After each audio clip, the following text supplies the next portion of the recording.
Horizon Preview Edition for the games starting on Wednesday, January 7th, 2026, and ending on Sunday through Sunday, January 11th. I am Bob McDonald, and joining me is my co-host, Jim Sarro. Hey Bob, we have a huge game coming up, a massive game, if you will, to talk about, and a whole bunch of other really good ones. So let's get after it. Yeah, absolutely. Absolutely. And of course, Expand Your Horizon Preview Edition is sponsored by the Horizon League to remind you to make your plans to be in Indy March 8th through the 10th for the 2026 Barbasol Horizon League Basketball Championships. After you get all of the insights from us here at the Horizon Roundtable, visit horizonleague.com for championships information, merchandise, life and league stories, golden hour content, and much more. Remember, March starts here in Indianapolis at Corteva Coliseum, March 8th through the 10th. And let's get to the lone game on Wednesday, January 7th. And it's a 7:17 Eastern game with Purdue Fort Wayne heading over to the Zidon Family Arena to play Youngstown State. And this is kind of a big game for Youngstown State because they're having a little bit of a slump. And I think this is definitely one of those times where they're going to need to figure out a way to get out of it. Yeah, it's a big game for Youngstown, and quite frankly, it's a big game for Purdue Fort Wayne as well. I mean, they're not exactly rolling, even though they did get a win in their last time out against Cleveland State. They didn't do it necessarily in the best fashion, and that comes on the heels of two thumpings from the Wisconsin team. So you've got two teams very, very much needing a victory Oh, yeah. in this game, and Youngstown at 2-4 in league play. Probably needing it more than Fort Wayne, who's at 3-3 in league play. Yeah, this definitely there's definitely some things that Youngstown State has to work out, which is weird because it doesn't seem like it just doesn't seem like there's I'm having a little bit of a problem trying to figure out what they need to fix here. Well, I mean, the two stats that really jump off the page to me, they are number 10 in league play. So in the six games that they've played, they are number 10 in 3-point field goal shooting at 31%, and also number 10 in free throw percentage at 66.7%. So you're looking at a team that is just absolutely struggling to put the ball in the basket right now. Obviously Carroll's averaging 20 and 5 in league play, but they're not getting consistent productivity and, shot making from the rest of their lineup.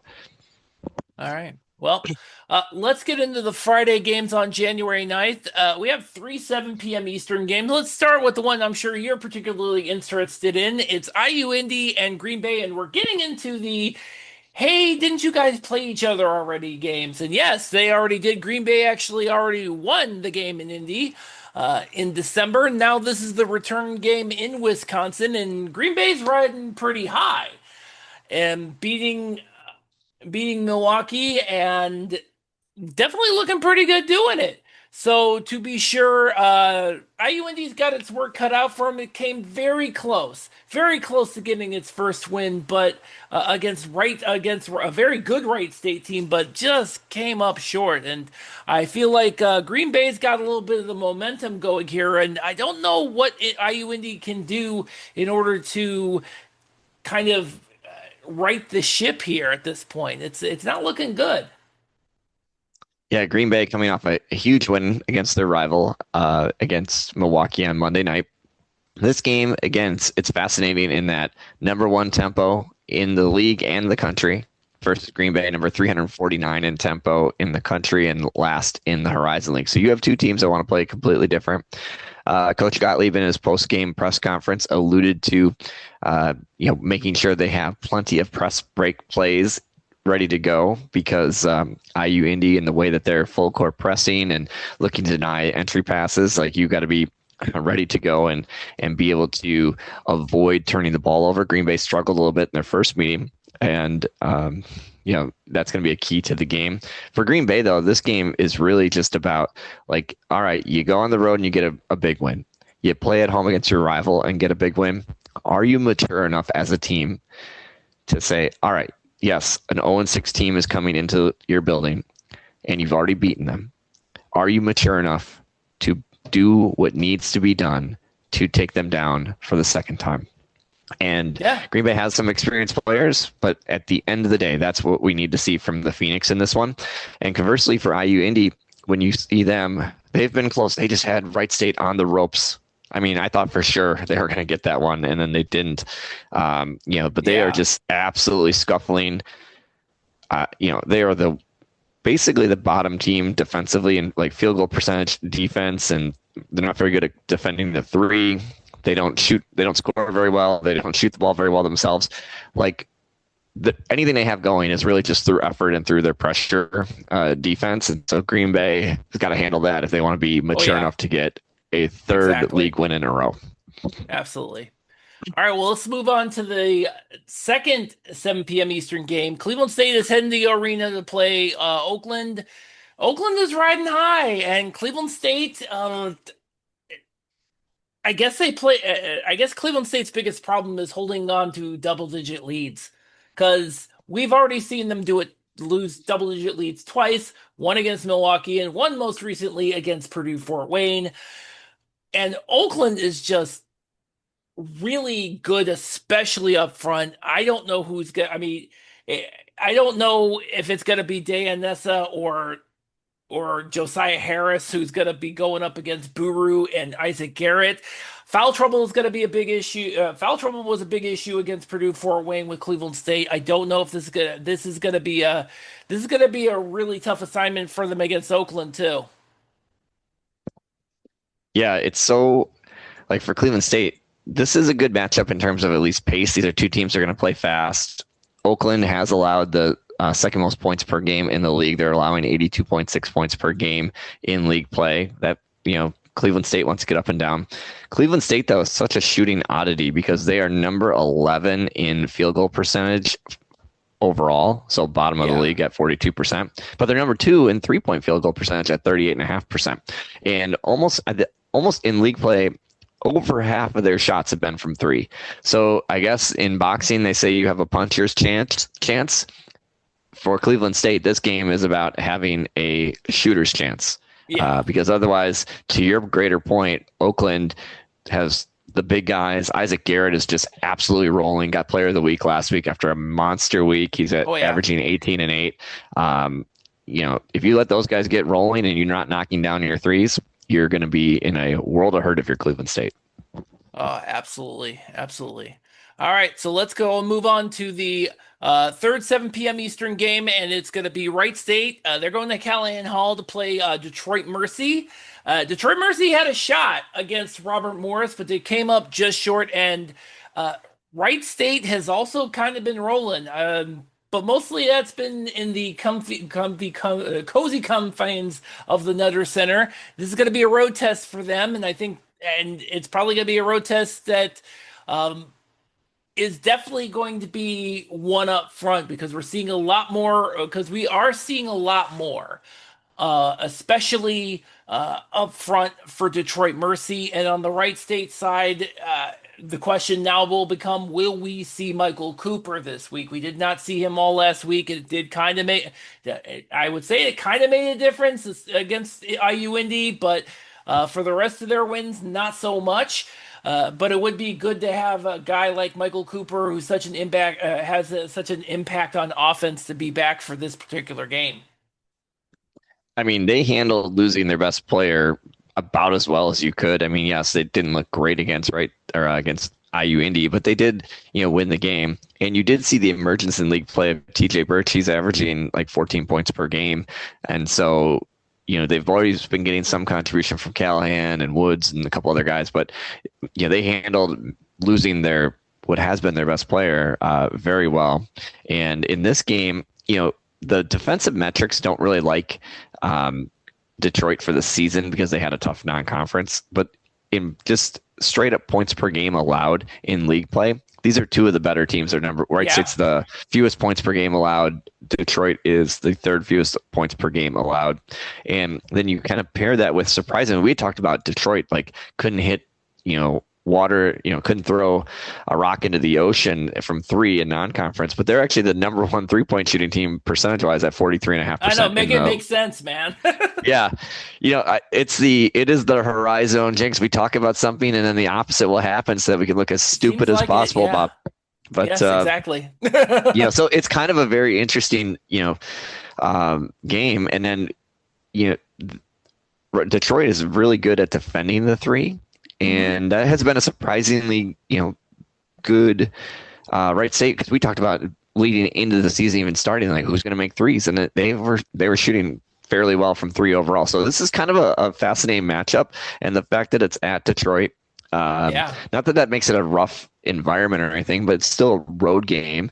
And as we saw with Wright State going to IU Indy, that's not necessarily the toughest place to play, but it was a road game, and they got IU Indy's best shot. they And did.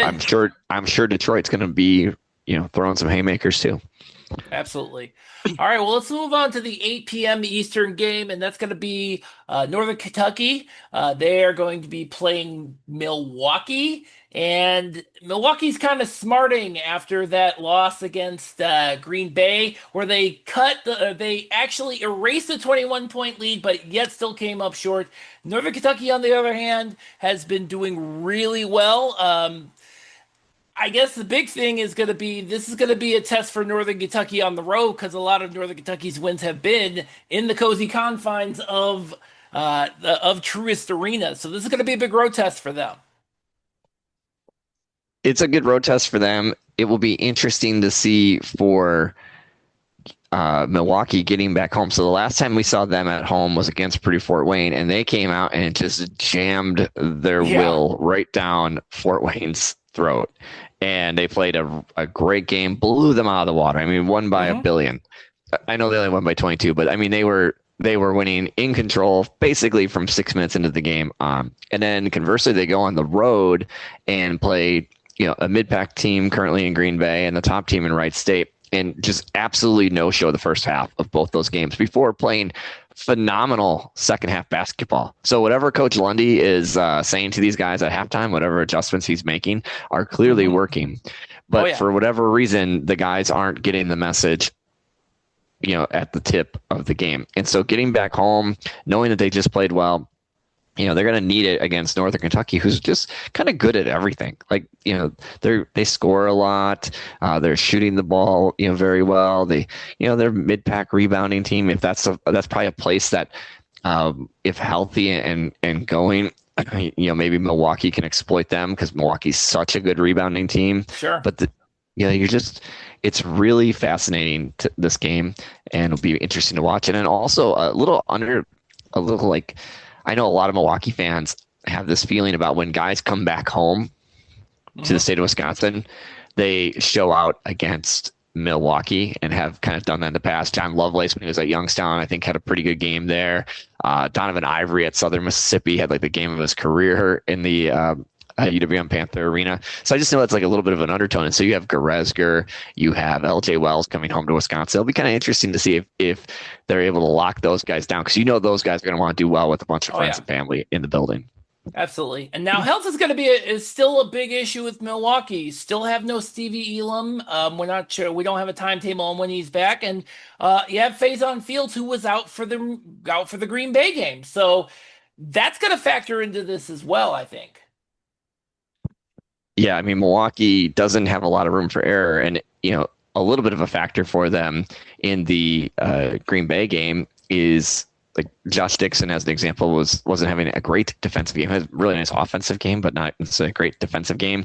But they didn't have a ton of depth. And Dorsey has had 3 first half fouls, I think, and uh, you know Amar Aguilar had a couple first half fouls. So like they don't have room for error. So they No. need their main guys to do what they need to be, locked in and playing UWM style, Milwaukee Oh yeah. style of basketball without Absolutely.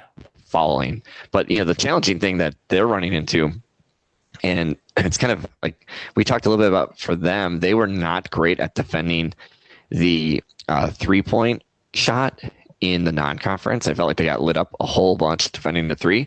They're actually number one in the league, 29%. They've allowed the fewest 3-point attempts, in on the season for Horizon League only games, but they're only number 8 in field goal percentage defenses. And so Green Bay exploited them in that regard. Green Bay barely shot any threes to beat them, but just absolutely without big guys. I mean, Green Bay basically played a rotation with Romel Bethea played a little bit in the paint at 6'9", but beyond that, the tallest guy was 6'6", and they just went. They were able to get down into the paint and just finish. Just amazing finishing from O'Hara and Justin Allen in particular. So absolutely, Milwaukee needs to be able to stop O'Day. O'Day is going to just absolutely attack the rim on them, so they're going to have their work cut out for them in that regard.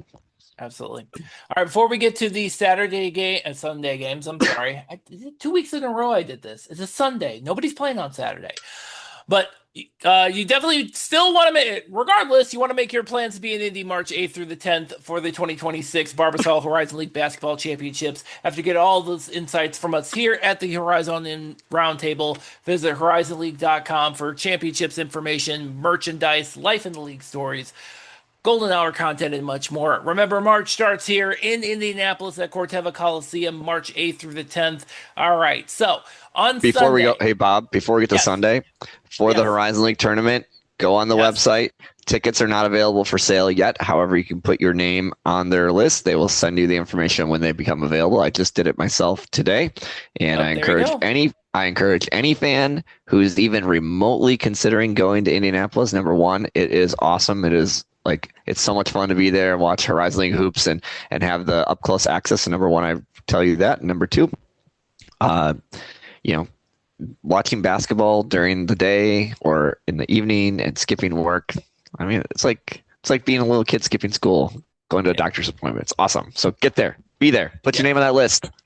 There you go. HorizonLeague.com. Got to do it. All right. So at 1 p.m. Eastern, we got another return game. Cleveland State and Detroit Mercy are playing again. This time they're at Callahan Hall. Detroit Mercy, the first game, pretty much had their way with Cleveland State. That was kind of the first indication that maybe Detroit Mercy might be pretty good this year, and also an indication that Cleveland State might be having a little bit of struggle.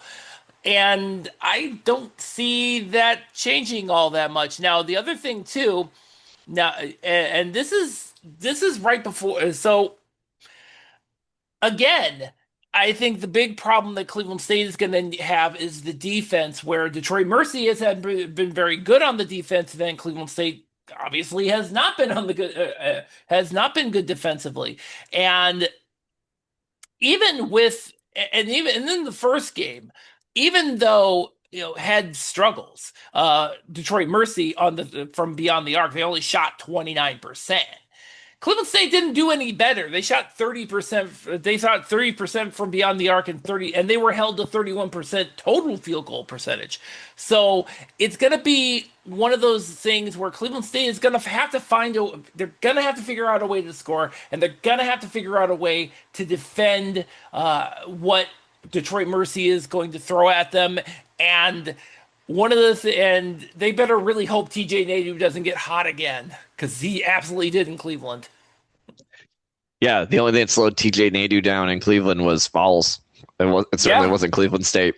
I mean, we've kind of alluded to it. Cleveland State shoots a lot of threes. Detroit defends the three. So Cleveland State, you have your work cut out for you. And if you miss, good luck getting a rebound. I mean, Josiah Harris is a very good rebounder. So you're going to need a big Josiah Harris day, I think, in the paint, cleaning up, missed shots. But I really like the length and athletic ability that Detroit Mercy has, and I think that's a game that favors them. It's also kind of interesting because they're playing, a true travel partner weekend. Because Cleveland State's starting at Oakland, Wright State's starting at Detroit, and then they're flipping that around. And so one of these teams, somebody's coming into this, I shouldn't say somebody's coming into this with a loss, but the likelihood of either of these teams, they're not going to be favored on the 9th, right? So as it would sit today, somebody's going to be coming in, they're probably both coming in feeling like they're going to need to win really, really badly. And so I think that favors Bookman and the Titans. Absolutely.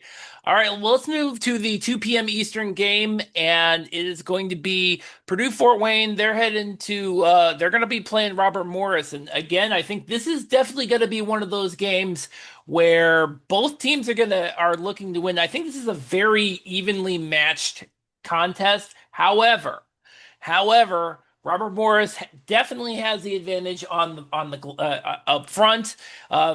You saw with Purdue Fort Wayne. You've seen Purdue Fort Wayne have struggles up front and be very, very kind of thin in that rotation. I feel like this is an opportunity for Robert Morris to kind of exploit that. Yeah, Robert Morris is, a really good rebounding team. They're not necessarily like a great, like they're a really good offensive rebounding team in particular, and then really good rebounding overall. And we've seen the guard play for Fort Wayne be a little inconsistent.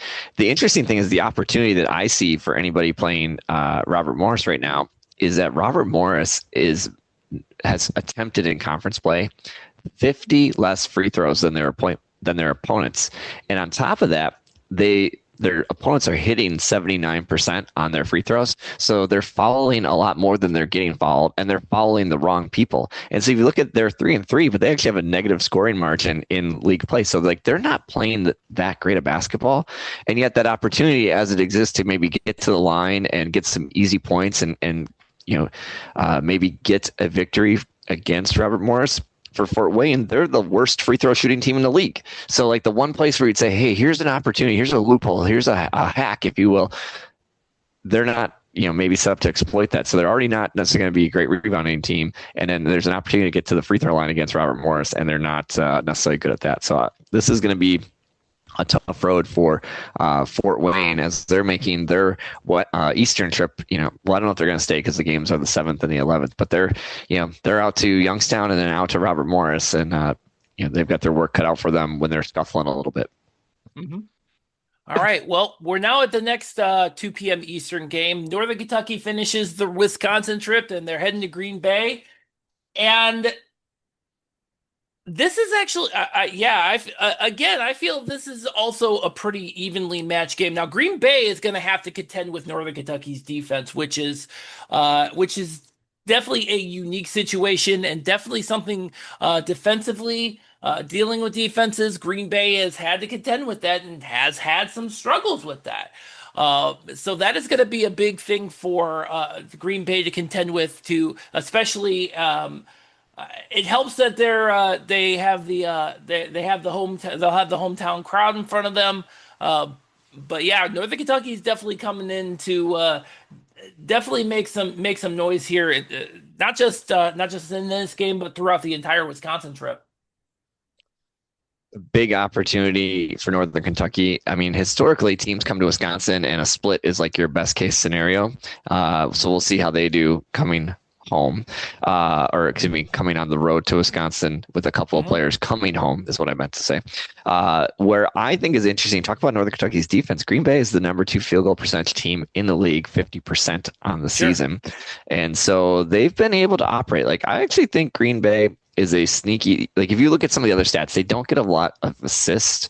They actually have a negative assist to turnover in conference play, which normally you'd say that's not good. And yet at 3-2, one of the reasons that they're able to get, such a high field goal percentage is that you just have elite level finishing at the rim. And we saw that Justin Allen, we saw it with CJ O'Hara. I mean, I sit right on the baseline and I had a front row view of the way that these guys, their footwork and the way that they finish. LeBron Thomas went full bully ball a couple times to get to the rim or to draw free throws. And so I'm worried. I'm always worried as a Phoenix fan that anything could just blow up in their face. But Green Bay doesn't necessarily, I'm not saying they're going one-on-one, but they do a really good job of getting guys back cutting or finding an open guy. And then like those guys are just staying on 2 feet until they draw a foul or until they finish. And if they draw a foul, Green Bay is the number 1 free throw shooting team in the league at 80%. So if they get that home crowd going and you get O'Hara and Allen and LeBron and Preston, in the painted area, and you keep your shooters, like Caden Wilkins and Marcus Hall, and a couple other guys on the perimeter, could be a really good, fun game for the Phoenix, and hopefully just a great overall college basketball game, because these are I think, two equally matched teams, and Northern Kentucky, isn't a great rebounding team, so that really helps the Phoenix as well. Sure. All right. Well, let's move on to the other Wisconsin game, and that's going to be at 3 p.m. Eastern, and that's going to be in Milwaukee. Panthers are hosting IU Indy. This might actually be. I feel like this is going to be a much easier contest for Milwaukee, as we saw this earlier this week. Milwaukee, while IU Indy's kind of defensive scheme is almost entirely built on is centered around the press, Milwaukee has never been shy about using it either. And it's going to be interesting to see how IU Indy is able to contend with what Milwaukee can do with the press, as opposed to Milwaukee, who's kind of used to pressing people themselves, doing the same thing, going up against that same thing with IU Indy. Yeah, IU Indy has been really struggling to shoot the ball, and Milwaukee, as we talked about, is the best at defending the three currently in the league. Yeah. So that cannot bode well for IU Indy. No. And you're not going to speed Milwaukee up. They are perfectly fine playing, at a high tempo. And I think a game like this really favors a guy like Josh Dixon, who is like, oh, yeah. Yeah, I was surprised at how small he is, when I saw him last night in Green Bay. And, he's just not super tall or super thick yet. But man, does he have some skills. Sure. That dude, he just pull up on a dime and hit it in your face like it was no big deal. Super impressive offensive player. So I really like a guy like Dixon in this game. And so, I mean, if IU Indy is going to continue to not be able to shoot the ball, you can play as fast as you want, Sure. but you're going to be playing into Milwaukee's hands probably, more than likely. So, yeah, for Milwaukee, this could be a good opportunity for them playing. I think they actually played 3 in a row at home, if I remember correctly. So, they're probably stinging a little bit because they lost to their rival on the road, and they lost to Wright State in a close game on the road. But there's no better thing when you're down. No, this will be the second game in the row, because as we know, the third game was up to their game against Green Bay. You remember that, right? I do, but I'm saying the next one after that we'll preview next week is also at home. So they're playing 3 in a row. That is true. We'll talk about that matchup next week. That's against Oakland, who is playing Wright State again at home, and we're closing it out. It's a 3 p.m. Eastern game on Sunday. This is going to be the game that's on ESPN2. Oakland is going to be looking for some revenge after Wright State kind of put it on them at the Nutter Center, big time. But it's kind of a battle of two opposite styles. One team scores a lot, the other team doesn't give up a lot of points. You got two teams that are decent at rebounding.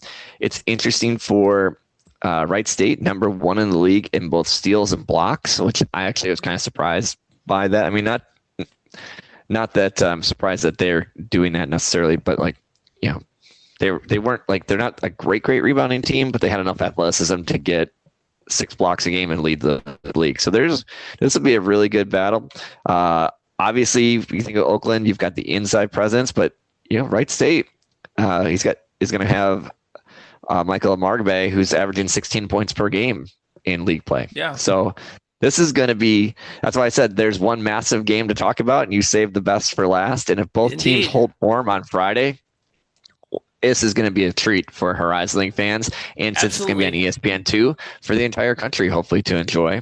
And also, after Coach Campy called out their students earlier in the season, I would have to imagine the arena for the first place game on national TV, that place better be jammed, and I'm going to guess that it is. So I hope this one shows. I would agree with you on that one. I think that's definitely going to be the case. I definitely do.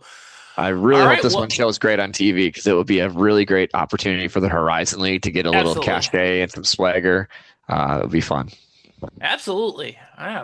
Well, I couldn't say anything. I can't really top that, so we're going to go ahead and close out this week. So next week we're back on our regular schedule. We're going to be recording on Mondays. Probably be releasing that on Monday evening.